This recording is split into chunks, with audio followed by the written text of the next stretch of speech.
नमस्कार दोस्तों। आज हम लोग पंचायती राज व्यवस्था के तहत कुछ क्वेश्चनों को देखेंगे।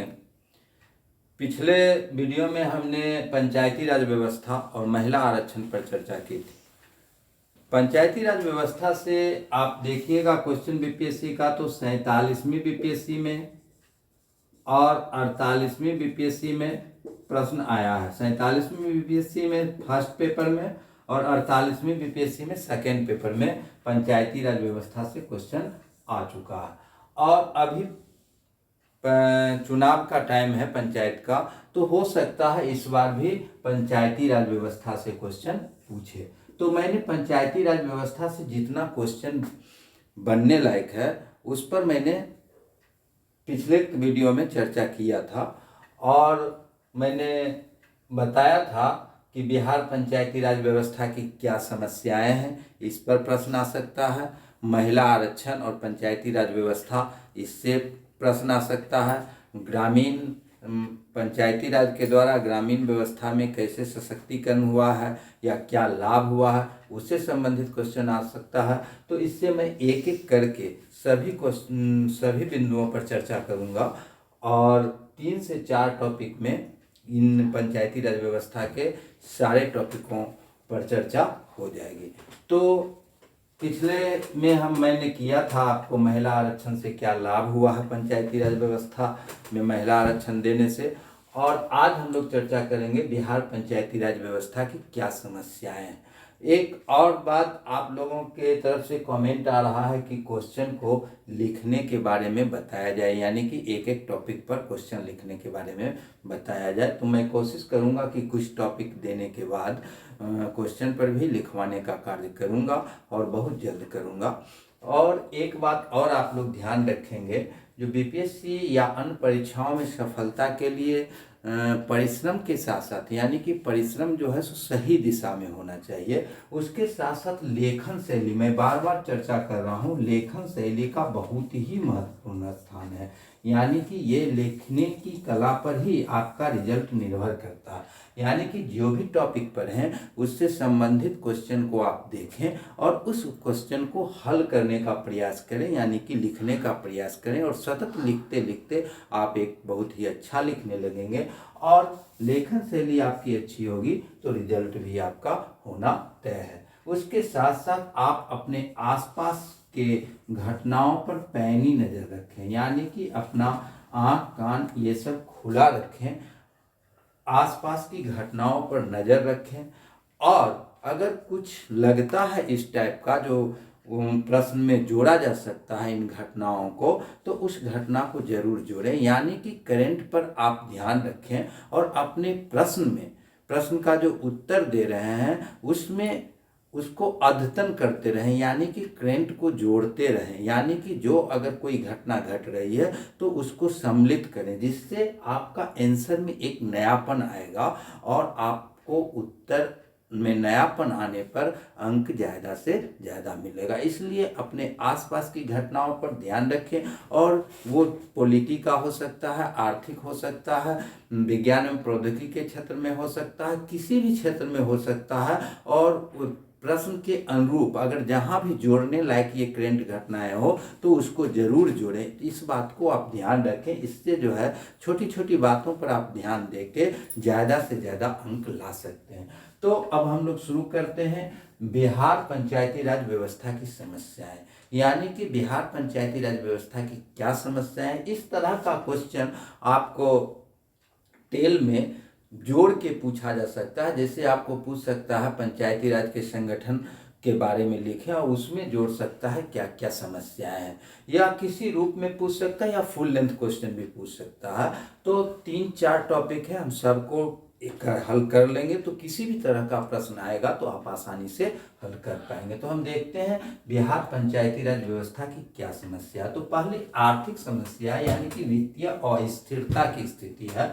यानी कि पंचायती राज व्यवस्था को जो कर संग्रह का अधिकार है उसमें कर लोच का अभाव है। कर लोच के अभाव होने के कारण जो है सो राजस्व संग्रह नहीं हो पाता है, यानी कि जो राजस्व संग्रह टैक्स वो लगाती है उससे बहुत ही कम मात्रा में आय प्राप्ति होती है, जिससे पंचायत के खर्चे को चलाना या पंचायती राज व्यवस्था के खर्चे को चलाना मुश्किल है।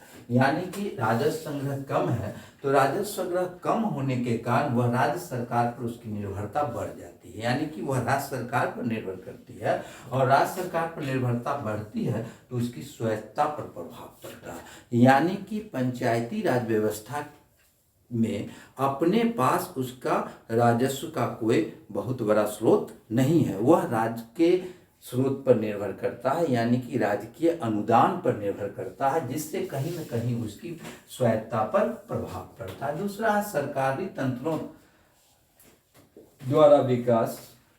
तो पंचायती राज व्यवस्था की स्थापना इसलिए की गई थी कि स्थानीय स्तर पर वह विकासात्मक कार्य को करे, अपना कार्य खुद करे, यानी कि विकास का ढांचा तैयार करे और अब विकासात्मक कार्य खुद से करे। लेकिन ऐसा देखा जा रहा है कि ये सरकारी तंत्रों द्वारा विकासात्मक कार्य किया जा रहा है, इसके स्थानीय स्तर पर विकासात्मक कार्यों में सरकारी तंत्रों का हस्तक्षेप होता है, यानी कि सरकार के द्वारा ही इसके विकासात्मक कार्यों को निर्णय लिया जाता है, जो यह अपना स्वतंत्र रूप से निर्णय नहीं ले पाता है। तो ये एक बहुत बड़ी समस्या है। तीसरा है पंचायती राज व्यवस्था में, यानी कि जिला परिषद में हम देखते हैं तो उसके प्रधान जिलाधिकारी होते हैं और जिलाधिकारी पर दायित्व होता है इसके कार्य कराने का। तो सबसे बड़ी दिक्कत यह है कि जिलाधिकारी के पास कार्य व्यवस्था खुद सबसे ज़्यादा होती है। अन्य राज्यों में जो है सो पंचायती राज व्यवस्था के लिए अलग से अधिकारी की नियुक्ति की गई है, लेकिन बिहार में देखने को मिलता है कि जिलाधिकारी के द्वारा ही कार्य संपन्न कराया जाता है। तो जिलाधिकारी को कार्य की व्यवस्था बहुत ही अधिक रहती है, जिसके कारण कहीं न कहीं कार्य प्रभावित होता है। तो यहाँ पर पंचायती राज व्यवस्था के लिए जो है सो अलग से अधिकारी का होना चाहिए था, जिससे जो है सुगमता पूर्वक कार्यों को कराया जा सकता था। अब है जनप्रतिनिधि बनाम अधिकारी, यानी कि कभी कभी यह देखने को मिलता है, यह समाचार में आप देखते होइएगा कि अधिकारियों और जनप्रतिनिधियों के बीच टकराव और वैमनस्य की स्थिति होती है, यानी कि विचारों के स्तर पर जो है सो भी उनमें क्या टकराव की स्थिति देखने को मिलती है। आप लोग पढ़ते हुएगा जिलाधिकारी बनाम जिला परिषद अध्यक्ष, आपका बीडीओ बनाम प्रमुख, तो ये चर्चाएं होती रहती, यानी कि दोनों के बीच जो है सो टकराव की स्थिति बनी हुई रहती है। उसके बाद है आपका पंचायती राज व्यवस्था की एक बहुत बड़ी समस्या है कि जो जनप्रतिनिधि चुन के आते हैं, तो जनप्रतिनिधि में ऐसा देखा जाता है कि प्रगतिशील लोगों की सहभागिता कम होती है, यानी कि देखा जा रहा है पंचायती राज संस्थानों में जो चुन के लोग आते हैं वह बाहुबली किस्म के या अपराधी प्रवृत्ति के या समाज में जिनका बहुत ज़्यादा वर्चस्व होता है उस वैसे टाइप के। तो इससे क्या होता है, जो प्रगतिशील लोगों की सहभागिता के अभाव से वह लोगों उन्मुख नहीं हो पाता है। तो पंचायती राज व्यवस्था को सशक्त बनाने के लिए जनप्रतिनिधि वैसा होना चाहिए जो लोगों उन्मुख हो, यानी कि प्रगतिशील लोग हो, लेकिन अभी इसका अभाव देखने को मिलता है। लेकिन हाल के वर्षों में इसमें सुधार हुआ है, लेकिन फिर भी कुछ न कुछ देखने को मिल रहा है, तो इस पर अंकुश लगाए जाने की जरूरत है। उसके बाद एक बहुत बड़ी समस्या पंचायती राज व्यवस्था के सामने है, यह जो है सो विकासात्मक कार्यों के लिए, यानी कि स्थानीय स्तर पर विकासात्मक कार्यों के लिए इसका निर्माण किया गया था। जो स्थानीय लोग को जो भी समस्याएं हैं वो अपने मिल बैठ के स्थानीय स्तर पर उन समस्याओं का समाधान कर ले। लेकिन ये देखने को मिल रहा है कि अभी केंद्र प्रायोजित योजनाओं की एजेंसी बन के रह गया, यानी कि पंचायती राज व्यवस्था का जो अंग है वह ज़्यादातर केंद्रीय प्रायोजित योजनाओं को कराता है। जैसे आप देखिएगा मनरेगा के कार्य, बीआरजीएफ के कार्य, ये सब जो केंद्र प्रायोजित या राज्य प्रायोजित योजनाओं के कार्य हैं उसी कार्यों को वो लोग कराते हैं, और ज़्यादातर केंद्र प्रायोजित योजनाओं का जो पैसा आता है उसको विकासात्मक कार्यों में कराया जाता है। स्थानीय मुद्दा या स्थानीय पंचायत के द्वारा अपना विकासात्मक मुद्दा का कार्य नहीं हो पाता है। तो ये एक बहुत बड़ी समस्या है। यह मुख्य रूप से केंद्रीय एजेंसी बनके केंद्रीय एजेंसी का कार्य करती है, यानी कि केंद्रीय एजेंसी के द्वारा जो भी कार्य प्रदान किए जाते हैं वह केंद्र प्रायोजित योजनाओं को कार्य में ही ज़्यादातर संलग्न रहती है।